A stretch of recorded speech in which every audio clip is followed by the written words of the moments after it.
La Commission nationale des droits de l'homme en République démocratique du Congo a salué le 8 février l'initiative du Conseil des Nations unies aux droits de l'homme visant à mettre en place une commission d'enquête internationale sur les violations des droits humains commises en RDC par l'armée rwandaise et le groupe rebelle M23. Cette décision intervient alors que la situation sécuritaire demeure préoccupante dans l'est du pays. Monsieur le Président, la République démocratique du Congo reste pleinement engagée dans la recherche de la paix et de la stabilité.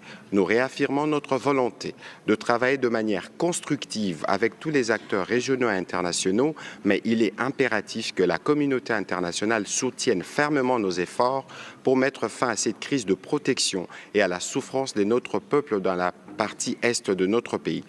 Selon les experts, depuis le 26 janvier 2025, plus de 3000 personnes ont été tuées et 2880 blessées dans des attaques du M23 et de ses alliés. Cette décision s'inscrit dans le cadre des efforts du Conseil des Nations unies aux droits de l'homme pour lutter contre l'impunité et garantir la protection des populations civiles face aux violations des droits humains dans l'est de la RDC. Elle répond à la recrudescence des violences commises ainsi qu'aux appels répétés par les autorités congolaises et des organisations de défense des droits humains pour une action internationale renforcée.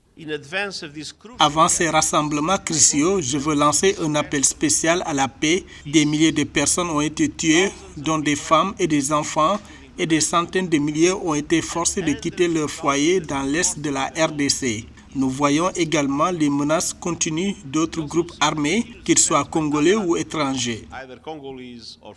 Alors que les violations des droits humains persistent dans l'est de la RDC, la mise en place de cette commission d'enquête est perçue comme une étape clé dans la quête de justice pour les victimes et la réaffirmation des principes fondamentaux des droits humains dans la région.